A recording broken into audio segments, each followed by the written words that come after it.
जिठानी का पल्लू पार्ट 2। इतना बोलकर पिंकी खुद काम करने चली जाती है और सारा काम करके जब कुछ देर बाद अपने कमरे में आराम करने जाती है तो जानबूझकर रिंकी किचन में जाती है और रसोई में काम करने का नाटक करने लगती है। कुछ देर बाद कमला किचन में जाती है और वो देखती है कि रिंकी रसोई में काम कर रही है। अरे रिंकी बहू, तू किचन में काम क्यों कर रही है? तेरी तबीयत खराब है ना? पिंकी बहू कहाँ है? माँ जी, अब मेरी तबीयत ठीक है और मैंने सारा काम ख़त्म भी कर लिया है। वैसे भी जब तक मैं इस घर में नहीं थी तब तक अकेले दीदी ही तो इस घर की जिम्मेदारी संभाल रही थी। मेरे आने के बाद उन्हें आराम मिला है, मैं उनको डिस्टर्ब नहीं करना चाहती। उन्हें कमरे में आराम करने दीजिए ना, वैसे भी अब मेरी तबीयत ठीक है। अरे बहू, तेरी तबीयत खराब है और तू काम कर रही है। एक बार मुझे बता देती, मैं खुद कर लेती। माँ जी, मेरे होते हुए आप या दीदी काम करें मुझे अच्छा नहीं लगता। वैसे भी सब आ चुके हैं, आप चलिए ना, मैं खाना लगा देती हूँ।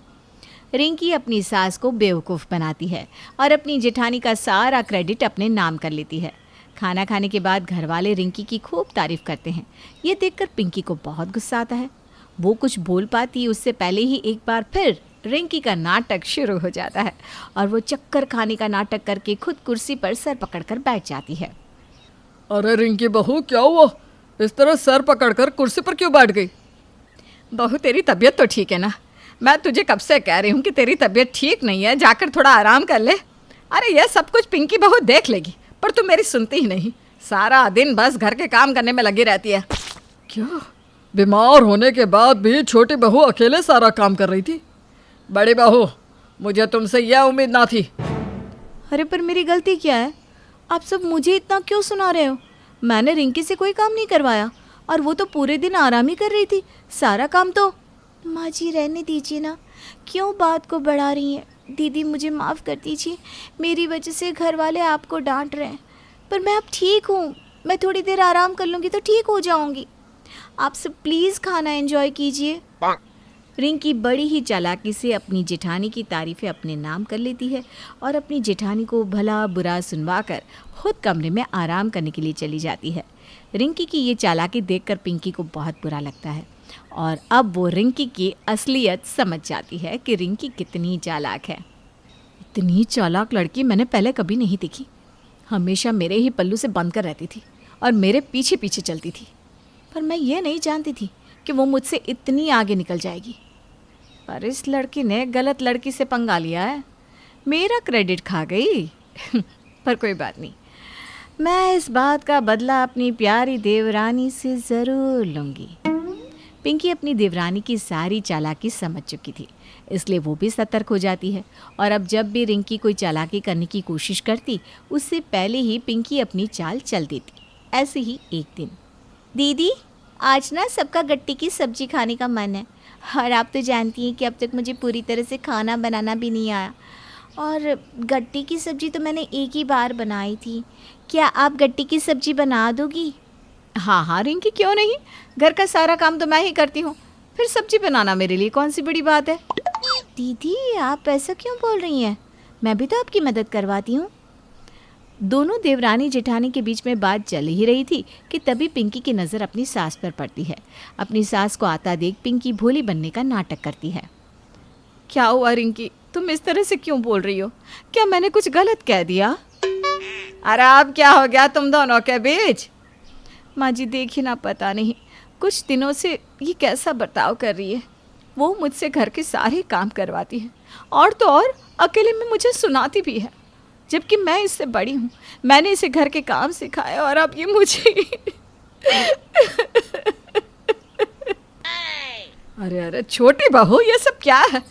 तू बड़ी बहू के पल्लू से बांध कर इधर उधर चलती थी और अब तू अपनी उसी जेठानी को इस तरह से भला बुरा सुना रही है। आखिर अब तू ऐसा क्यों कर रही है? कहीं तो उस दिन का बड़ी बहू से बदला तो नहीं ले रही? नहीं नहीं माँ जी, ऐसा कुछ नहीं है। अरे मैं तो बस दीदी से ये बोल रही थी कि... देख बहू, तू क्या कह रही थी और क्या नहीं मुझे नहीं जानना। मैं बस इतना कहना चाहती हूँ कि पिंकी बहू इस घर की बड़ी बहू है और तू छोटी। पिंकी बहू की ही मदद से आज तू इस घर की जिम्मेदारियों को संभाल पा रही है, इसलिए अपनी जेठानी की कद्र कर। रिंकी की चाल उसी पर उल्टी पड़ जाती है, जिस वजह से रिंकी को बहुत गुस्सा आता है और वो कमरे में जाकर अपना सारा गुस्सा बेजुबान तकिए पर निकालती है। जेठानी जी, ये आपने सही नहीं किया। मैं तो आपको शरीफ समझती थी, पर आप तो सच में बहुत तेज़ निकली। अब आप देखना मेरा असली रूप, कैसे मैं आपके सारे काम का क्रेडिट खुद लेती हूँ। इस तरह से रिंकी अपनी जेठानी के पल्लू से खुल जाती है और अपनी ही जेठानी से अपना बदला लेने की सोच लेती है। अब इसी तरह से कुछ दिन बीत जाते हैं और एक दिन पिंकी घर का सारा काम अकेले कर रही थी, ये सोचकर कि आज मेहमानों के जाने के बाद घर वाले उसकी खूब तारीफ करेंगे और वो अपनी देवरानी को नीचा दिखाएगी। पर होता है ठीक उल्टा। जब रात को पिंकी सारा काम खत्म करके अपनी सास के लिए हल्दी वाला दूध लेकर जाती है तो देखती है कि उसकी देवरानी पहले से ही कमला के कमरे में है और उनके पैर दबा रही है। माँ जी, मेरी माँ हमेशा से कहती थी, सास ससुर के चरणों में ही हम बहुओं का स्वर्ग होता है। काश कि इतने अच्छे संस्कार के साथ माँ ने मुझे घर के भी काम सिखाए होते। अरे क्या हुआ रिंकी बहू, तू ऐसा क्यों बोल रही है?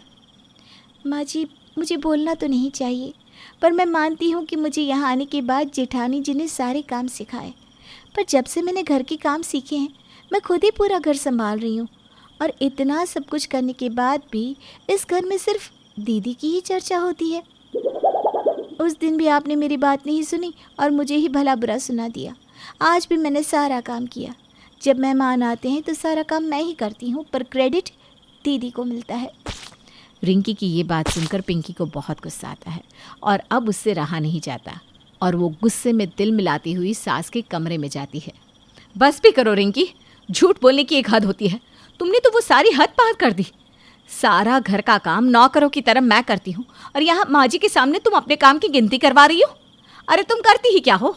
बस मेरे आगे पीछे खड़ी रहती हो और जब किसी को आता हुआ देखती हो तो जानबूझकर हाथ में झाड़ू पोछा पकड़ लेती हो। देखा ना माँ जी, आपने किस तरह से दीदी हर समय मुझे खरी खोटी सुनाती है।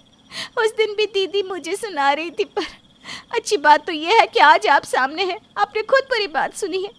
और माँ जी, आज तो आपने अपनी आंखों से देख भी लिया ना, सारा दिन या तो मैं किचन में या फिर घर के कामों में लगी हुई थी। रिंकी बस भी करो, भगवान से डरो।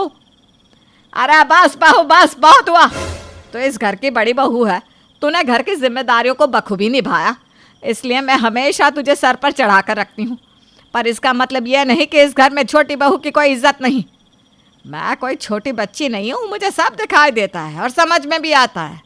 बहुत हो गया, अब अगर तूने छोटी बहू को कुछ भी कहा तो मुझसे बुरा कोई ना होगा। अरे पर माँ जी, बार बार कुछ नहीं, बहुत अच्छे से जानती हूँ कौन कितना काम करता है। अब कल से मुझे घर में इस मामले पर कोई कलेश नहीं चाहिए। इस तरह से कमला पिंकी को डांट देती है और पिंकी मुंह बनाते हुए वहाँ से चली जाती है।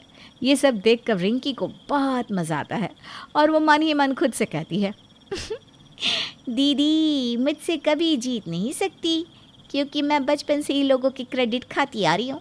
फिर आप किस खेत की मूली हैं?